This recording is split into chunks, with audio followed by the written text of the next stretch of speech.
What's good people, and welcome back to the channel here on Crewboy Productions. My name is BK, and this is the Silly, Nerdy, and Wordy podcast, episode number 77. And in this episode, I will be giving my review on the new Fantastic Four First Steps, my nerdy review in this spoiler heavy episode of this new film. And I'll be giving my nerdy notes with some production information. Hope you will join me. What's going on, everyone? Hope everyone is doing very well. Glad to be back doing another episode. And as we move forward here, a big thank you to the subscribers and the new subscribers, as well as the new listeners on Spotify and on all podcast platforms. Thank you very much for listening. Thank you very much for watching. I greatly appreciate it. And if you're new here, welcome aboard. Hit the subscribe button and the notification bell so that you don't miss an upload. And leave a comment. What do you think about the Fantastic Four now being in the MCU? How do you think it's going to happen in terms of what they're going to be like moving forward? And what you thought about this film, your favorite moments, and the post-credit scene? Let me know. And so let's get into this film, and let's start off with the director. The director, his name is Matt Shakman. And his previous projects include mostly TV, but he has worked with Marvel before, as he was the director of all 9 episodes of WandaVision, and that was in 2021. He's also directed 2 episodes of Game of Thrones back in 2017. He's also directed 43 episodes of It's Always Sunny in Philadelphia from 2007 to 2017. He has also directed 6 episodes of The Good Wife from 2013 to 2016. And the other previous movie he's directed is called Cut Bank, which was back in 2014. So based off of my research, it seems like this is the second movie that he has directed in addition to the 2014 movie. Now, the cast includes Pedro Pascal, Vanessa Kirby, Eben Moss-Baccarat, Joseph Quinn, Ralph Ineson, Sarah Niles. And I want to take a beat on Sarah Niles, as this is the 3rd film overall that I have seen her in this summer.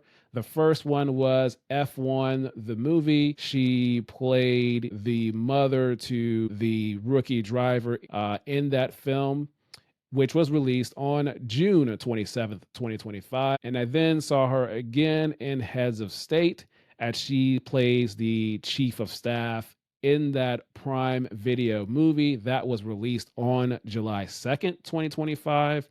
And now she is in this movie, Fantastic Four First Steps. So a busy summer and a busy last few years, as I'm sure the filming of all 3 of these movies took place, I'm guessing, either 2023 and or 2024. So busy scheduling and filming for her going between these 3 movies, as they all released within a month of each other.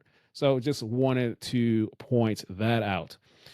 And let's get into this movie. Overall, I enjoyed the film. I liked it a lot. I think this was a better than solid film. Pacing was pretty good throughout the film. It had a beginning, a middle, and an end. So very well done. And then as we move on, the one thing, I guess the only thing I probably didn't like about it is just at the beginning of the film, we didn't get the opening Marvel panel with the Marvel letters that we normally see in terms of the previous films and projects. So that didn't happen, which was okay, understandably, maybe because this takes place in the 60s, and obviously they are not in the MCU yet, but that was a little disappointment, but that's all right. And then as the movie started, it just got right into it right away. Not too much of opening music or credits. We just got the quick 1960s Fantastic Four logo and the font font and the style, and then just the movie just went right into the scene right away. So that was a different choice for Marvel, and I like how that went on. And then we start right away with finding out the news that Sue Storm is pregnant. And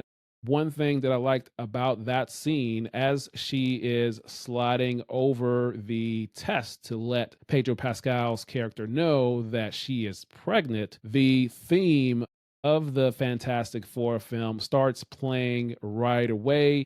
And I want to give credit to the composer, which is Michael Giacchino. The theme starts to play very low, very soft, and then it just gradually builds as she slides over the test, as the two of them are talking and their conversation continues and they move around a little bit, but the theme just gradually builds. And I think I hear maybe a guitar, possibly an acoustic guitar, maybe or an electric guitar playing, but the way the theme just started to build overall, just the way it started and the way it ended in that scene, I really enjoyed that. And I just, for the theme itself overall throughout the film, I loved it a lot. Definitely grew on me. It was big, and the big moments slow, and the slow moments and in between, and all of the different types of arrangements that the theme was played. It definitely added and elevated to the film. So definitely enjoyed the theme and the score of this film. And as we move on, the other thing I want to point out in terms of Reed Richards, he had a show called Science with Mr. Fantastic. And on that, he was at the chalkboard, writing things down. And he mentioned, something to the effect of, hey, we have parallel universes and alternate universes. They're out there. We can prove they exist, as he's writing about it. And I want to bring attention to that because putting that in there plants the seed for them to eventually get out of the 1960s world that they are in and eventually come to the current MCU. How they do that, we don't know how that's going to happen, but you put that piece of information on it. It was very quick. It didn't spend too much time on it. It just moved on from it. But I like how that was just quickly and casually placed in there, and then they just moved on from it. Another thing I liked about it is the opening to this film in terms of how it was set up. I compare it to a little bit of an extent to Superman in terms of how the world was already lived in. We knew everything was established, the relationships, the heroes, the metahumans. And so what they did here in the Fantastic Four movie is a bit of the same thing. They didn't have a crawl, obviously, but everything is already established. It's been 4 years since the Fantastic Four have went to space. So they have went to space and already came back. They have their powers. They are dealing with the consequences of their powers. They have adjusted to it. They know how to use it. They show a montage of what happened and how they were before they went into space and then coming back. So showing Ben Grimm in his human form, and then after dealing with all of that all of that is already established. The world loves them and everything. They seem to be very transparent. And at this time, they are the only heroes in this world. So I liked how that is already established, so we don't have to go through anything. So a great choice in doing that in terms of setting up the world of where we are in this 1960s New York. And then as I move on, the introduction to the Silver Surfer, which was played by Julia Garner, when she comes in and she touches down she comes in, and I like how it started with the camera just starts at the bottom of her surfboard, and then it slowly pans and twisted, almost doing a 180. Then it gets to her eyes, and then she starts talking. So I like the camera work that was done there. And then the monologue comes, but I want to peel the curtain back a little bit and talk about a little bit about how this scene was done from the perspective of the director. And I listen to a lot of podcasts, a lot of sports podcasts, as well as media in terms of film and TV podcasts. And one of them is the official Marvel podcast. And recently I happened to listen to the July 16th episode, and the director, Matt Shakman, was on the podcast. He was promoting and talking about this film. This is prior to the film releasing. And he talked about Julia Garner and how this particular scene was filmed and in terms of what happened. So I want to read this quote. Again, it comes from the director, Matt Shakman, of Fantastic Four First Steps. It was on the official Marvel podcast, which I have linked that link in the description so you can hear the full audio. But what he said is, quote, "I think her first day she showed up and I put her in a motion capture suit with a helmet camera for the first time, which is bizarre. But she being Julia Garner, said, was like, okay. And then I put her in a 40-foot tall lift in front of 400 extras in Times Square, put a microphone on her and said, go ahead and deliver this giant monologue being the Herald of Galactus. And without batting an eye, she just jumped in and took over," end quote.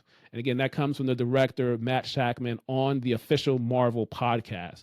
So I say all that to say that's how that scene was made. She was very high up. Of course, I'm sure safety was paramount in that, but those are the type of things that I like to hear and see about in terms of how the film is made with thus getting to the end product. So that was just very cool to learn about and very cool to hear about. And again, I've linked that full audio in the description of this video. And he talked about some other things as well in regards to this film. And let's move on with this spoiler review, as I want to get into some nerdy notes that also continues me talking about this film, but also giving some shout outs to people that were involved in making this film of Fantastic Four. One of the things I mentioned, that this film is set in the 1960s, and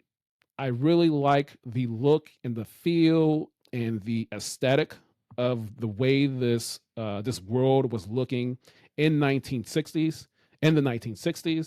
And so the way it looked in the present in the 1960s, but also very futuristic, kind of beyond the 1960s. Two of the people that are involved with doing this, one I want to give a shout out is to the production designer, and his name is Kazura Farani. So the production designer and his team, and I want to shout him out. And what is a production designer? A production designer is the creative head responsible for the overall visual look and feel for film, TV, or theater. And in this case, it's film. They also work closely with the director and the cinematographer. So Kazura Farani, want to give you a shout out. Great job on the look and design overall of this world that the Fantastic Four is in. And the previous projects that he has worked on, he worked on both Loki season 1 and season 2. So that was his work that we see the look and feel of Loki season 1 and season 2 back in 2021 and 2023. He also worked in Alice in Wonderland in 2010. He was working in the art department there. And then the movie 3:10 to Yuma, he was working in the art department there as well. And then lastly, the Prime Video film Bliss back in 2021. He was the production designer for that film. Another person from the art and production team is the set decorator, and that is Jill Aziz. And she was the set decorator here on the Fantastic Four First Steps. Her role is a key member of the art department, responsible for furnishing and dressing the sets to create the desired atmosphere and visual style established by the production designer. So she works hand in hand with the production designer. And her previous projects include Loki season 2. She was a set decorator. She also worked on Gladiator 2, the 2024 film. She also worked on Mission Impossible Fallout. That was the 2018 film. And she worked on the first original, The Old Guard, back in 2020. She was the set decorator for that film. So just wanted to, again, shout out the production designer and the set decorator. Production designer being Khazara Farani, set decorator Jill Aziz. Great job to both of them. As we move along, there is one thing that I wanted to point out that I believe was not in this film, that wasn't a trailer. And sometimes you see in trailers, you see certain shots of things or certain lines that are in the trailer, and ultimately they don't end up being in the movie. Maybe it's a misdirect, maybe it's not. But for instance, the film Infinity War, we see the Hulk running as the Hulk himself in full green at the and in that trailer. But when we see the actual movie, we don't see him doing that. We see him in the Hulkbuster suit. And so in this film, back in the April trailer, which was the first full trailer for Fantastic Four First Steps, there is a line that Reed Richards says to Sue Storm, and he says, quote, "It's my fault. I stretched the bounds of space and they heard." Now, end quote. Correct me if I'm wrong in the comments, but I don't remember Reed saying that line to Sue Storm. I don't believe so, but I'll have to see it again, which I probably will. But that's just one thing that I noticed that was not in the film, that was in the trailer. But again, that does happen from time to time. And then moving on, in terms of the decision to go to space, go to Galactus to face him after they received this threat, an interesting choice to go and do that, to try to face him and then possibly negotiate. And that doesn't go well. And then they are running, trying to get out of there, get back to Earth. And when they go to face them, Sue is obviously pregnant. She's further along, but as they're returning back and facing all this adversity, trying to escape the Silver Surfer, the writers and directors have the choice of her having the baby while they're in space, while they're trying to get back, while all these dangerous things are happening. So that was an interesting choice that happened there. And then moving on to just getting to the end of the film, we see all of their powers used throughout the film. And for me, it seems like Sue Storm is the most powerful one out of all four of them. And that is displayed towards the end as she is pushing Galactus all on her own towards the zone where they have set up to turn their machine on to get him into that black hole. And then she does push him in there, and they have the choice of what we think that Sue she dies. And as she was dead there at that point, I was thinking to myself, they got this great actress to come in and do this, and she's only in there for one movie and they kill her off. I was like, why would you do that? I don't agree with that. But then we see baby Franklin come and bring Sue Storm back to life. So he's very powerful. It'll be interesting to see how he is going to be moving forward in the MCU. But that was a interesting and fun choice, I would say. And then also the moments when she was dead, the theater I was in was very silent, very quiet. So that was a pretty cool moment, so to speak. And then in terms of the post-credit scenes, there are two post-credit scenes. The one at the very, very end, that is just a Fantastic Four cartoon. And then the mid-credit scene, we get a tease of Doctor Doom as Vanessa Kirby's character is reading the book to Franklin. They finish a book. She goes and gets another book, comes back, and as she's walking back, we hear a shift in the tone in terms of a little dark, dim music. And then we see Doctor Doom down on one knee with the helmet off, but the helmet is facing us, facing the camera, but we don't see his face, but Franklin sees his face, and then that's the end of the scene. It's just a short, quick tease, and I thought that was very well done. We don't need to see a lot. We don't even need to hear him because we know he's going to be coming because of Avengers Doomsday, which is going to be in December 2026.